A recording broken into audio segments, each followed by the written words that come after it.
This story comes from my first year as a teacher, which was 1978. I was working in a secondary school, and at the age of 24, I was very close in age to the students I was teaching, who were about 16 years old. I was more like an older brother or a young uncle than the older, and I use the word wisely.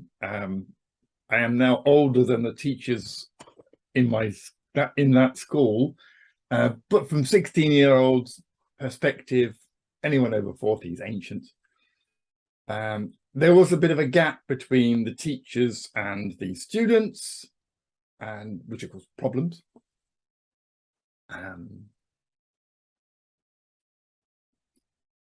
Yeah, that's what I wanted to say about that. So this story comes from a collection of stories that I put together and will be reading for you up until Christmas. This one is called Smoking Study Group. The study group of 5 students had taken themselves off to a quiet room with their applied mathematics textbooks. They'd been working 15 minutes. By this time, I, the novice teacher, had arrived to check on their progress.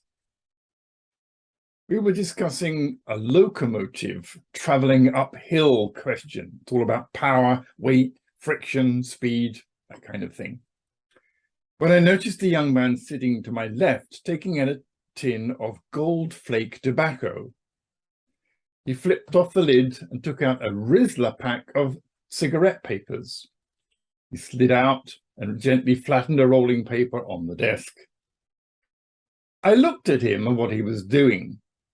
I was new to this teaching job and had no idea what to do or say, but this behavior was probably breaking a school rule or two about smoking. He took a pinch of shredded tobacco out of the Gold Flake tin and sprinkled it on the Rizla paper.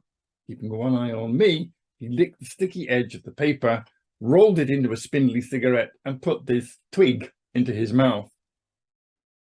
He paused to look at me intently. He seemed to be asking me a question, but I wasn't sure what it was. He reached into his pocket and pulled out a Zippo lighter, flicked the flint, and held the flame to the end of the cigarette. I leaned over, blew out the flame. "No smoking," I said. He queried, "But you didn't stop me rolling the cigarette." "No," I said, "the rule is no smoking, not no cigarettes." He put the cigarette in the gold leaf tin, put the Rizla pack on top of the tobacco flakes, closed the lid, and put the whole lot back in his pocket. We continued the lesson with a deeper understanding of what it meant to be student and teacher.